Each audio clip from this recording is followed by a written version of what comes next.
صاف نیت اور راستہ۔ ایک چھوٹے سے گاؤں میں احمد نام کا ایک ذہین اور متجسس لڑکا رہتا تھا۔ احمد ہمیشہ اپنے والد سے طرح طرح کے سوال کرتا۔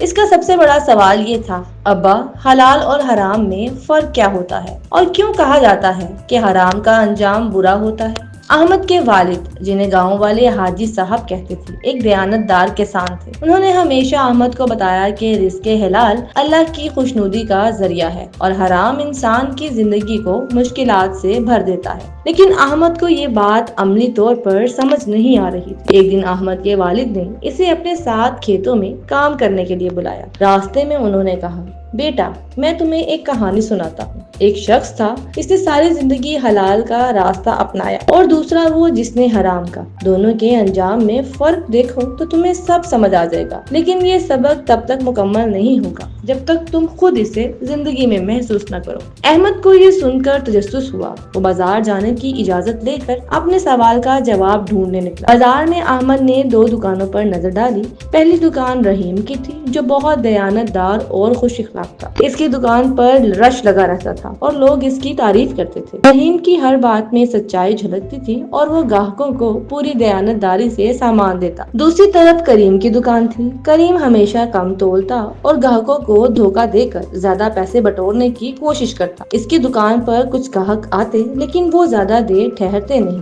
احمد نے دونوں دکانوں پر کئی دنوں تک غور کیا۔ ایک دن احمد کے ایک دوست نے اسے ایک ترکیب بتائی، کیوں نہ ہم کسی دکان سے چوری کر کے اپنی ضرورت پوری کریں، کوئی نہیں دیکھے گا اور ہمارا کام ہو جائے گا۔ احمد اس مشورے پر سوچ میں پڑ گیا۔ اسے لگا کہ یہ ایک آسان حل ہے، لیکن اس کے دل میں بے چینی پیدا ہوئی۔ وہ جانتا تھا کہ اس کا یہ عمل غلط ہوگا، مگر اس نے یہ بھی سوچا کہ شاید ایک بار کرنے سے کوئی نقصان نہ ہو۔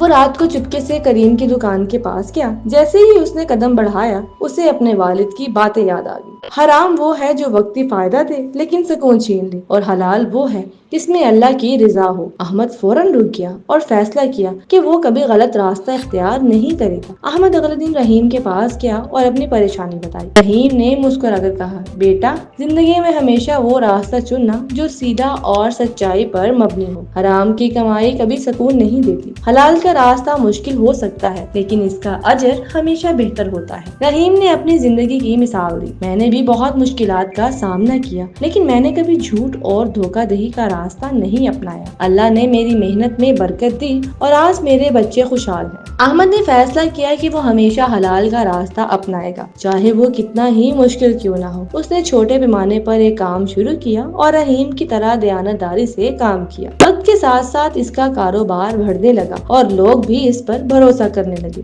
دوسری طرف کریم کے دھوکے اور جھوٹ کا نتیجہ یہ نکلا کہ گاہکوں نے اس سے سامان لینا چھوڑ دیا۔ اس کا کاروبار تباہ ہو گیا اور وہ قرضوں کے بوجھ تلے ڈوب گیا۔ کریم نے بھی ایک دن احمد کے پاس آ کر معافی مانگی اور کہا، تم نے جو راستہ چنا وہی صحیح۔ تو دوستو، اس کہانی سے ہمیں یہ سبق ملتا ہے کہ حلال کا راستہ ہمیشہ برکت اور سکون لاتا ہے، جبکہ حرام کا راستہ وقتی فائدے کے بعد پریشانی اور نقصان کا باعث بنتا ہے۔ احمد کی زندگی اس بات کا منہ بولتا ثبوت بن گئی کہ صاف نیت اور محنت سے ہمیشہ کامیابی ملتی ہے۔